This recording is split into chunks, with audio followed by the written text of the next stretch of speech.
Welcome back everybody to the channel, and today we're going to be talking about the game that I've just finished in full, and honestly I personally think it's been absolutely done dirty. We're diving into the Callisto Protocol in 2025 and I'm going to answer the big question: is it still worth playing today?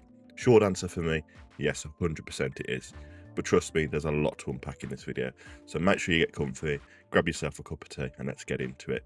Before we start the full review, let's aim for 20 likes on this video. Leave a comment if you've played the Callisto Protocol, let me know what you think of it. I love reading through all your comments. Don't forget to subscribe as well. We're just 5 subscribers off 1.8k, so make sure you hit the subscribe button and let's get into my thoughts and my deep dive of the Callisto Protocol, which you were seeing in the background. You can see, obviously, I'm going through and doing some lovely bits. I've got really low health, so expect me to die in this review. And let's start with the obvious. You can see the game screams Dead Space, and you can feel it instantly as soon as you load into the game. The original Dead Space team were behind this. The atmosphere perfect, the lighting incredible, the heavy industrial sci-fi vibe, exactly what you want from a survival horror set on a prison moon. Honestly, even the opening hour feels like a love letter to Dead Space. The slow build up, the tension, the way the game forces you into these tight, claustrophobic corridors. You can tell the developers knew exactly what made Dead Space special, and they weren't scared to lean into it and also learn from where Dead Space, missed the mark. And that's the big thing. They haven't just gone, well, Dead Space did really well for us, let's just go and make Dead Space again. They've gone, well, Dead Space worked, but this could be improved on here, here, and here. And that is fantastic. That is exactly what they've done. Now, I mean, the visuals, you can see, it looks stunning. I just got jump scared there by opening a crate. The monsters look absolutely fantastic. When you get killed by different monsters, the different scenes, how you can get killed, are fantastic. The monsters, when they mutate and they change into something else, again, are fantastic. They all look visually stunning. And for a game that got ripped into pieces at launch, I feel it was really harshly done by. I love the power grip, which you're about to see here in a minute. You can pull a zombie closer to you or creature and throw them around like they basically are a ragdoll. It's fantastic.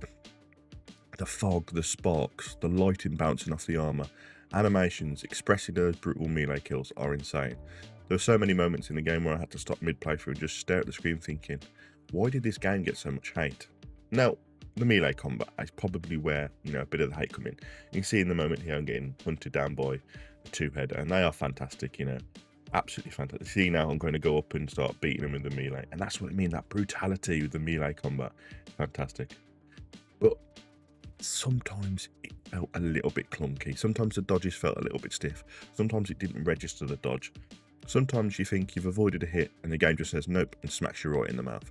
And that is where I think the big thing for me, where probably a lot of people fell over and hated this game, was the fact that it started to just, feel a little bit something. Just something was quite missing from it.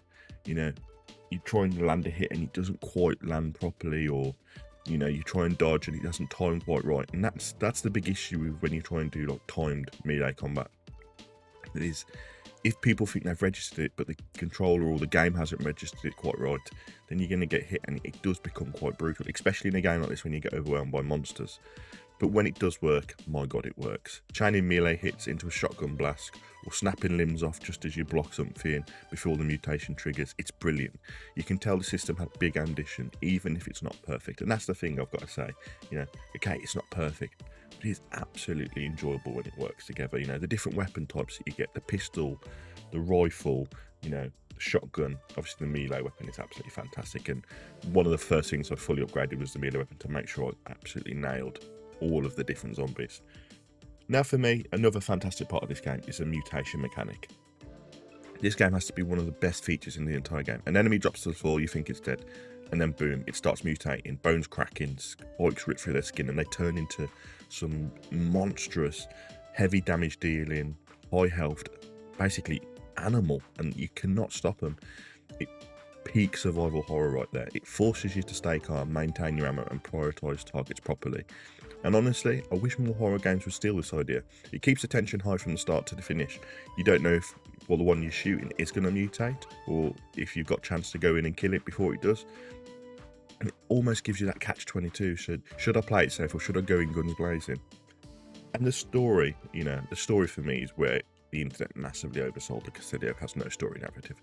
It's actually a very solid sci-fi thriller. A prison outbreak, government cover-ups, mind manipulation, experiments on inmates, and a twist at the end that actually lands.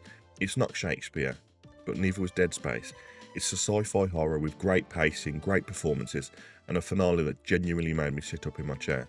So the whole non-story complaint, yeah, I'm not buying it. It was awesome story. Yeah, you're learning into what's going on, and you know, hearing that music play when you're going back and doing the flashbacks, and you know, you can link into each other's thoughts. I really, really enjoyed it from the minute I took off to the minute, obviously, the game ended. It was fantastic. It drew me in, it hooked me, and I thoroughly enjoyed playing it. And I hope you guys, if you haven't played it, go out and play it, because it is well worth playing.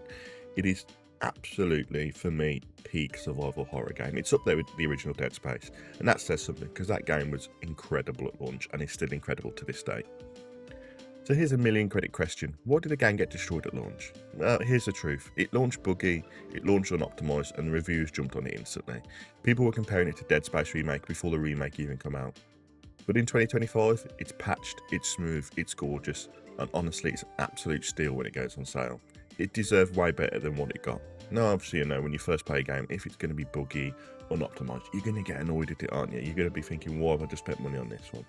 You know, look at Cyberpunk. When Cyberpunk launched, it got slaughtered because of how buggy it was. But now look at it. It's an awesome, incredible experience. And so is this. And really, if you've missed it because of all the hate that went on in the early days, you're missing out massively. It is, for me, a solid 8 out of 10. It really keeps you going. As I said, the melee combat is a bit clunky, but for me, it's fantastic and well worth playing. So the big question, is it worth playing in 2025? And as I said, absolutely yes. If you love sci-fi horror, if you love Dead Space, if you want something cinematic with great atmosphere, insane creature designs, this game is for you. It's not perfect, the melee combat can be clunky, some boss counters repeat, but overall it's a hidden gem. And I'm genuinely glad I played it, and I hope you guys that watch the series, or are going to go back and watch the series, enjoy watching it as well. So yeah, Callisto Protocol in 2025, absolutely worth your time. If you enjoyed this review or watched the full series, thank you very much. You are the legends that are helping this channel grow and hopefully hit 2K very, very soon. That's the big aim. Can we get to 2K subscribers? Let me know in the comments what game you want to see next, non-horror, as we're heading into Christmas, and I'll see what else is going to be voted for. In the meantime, I'm going to play a game while we get some votes on this video. Thanks for watching, and I will see you in the next episode. Bye-bye, guys.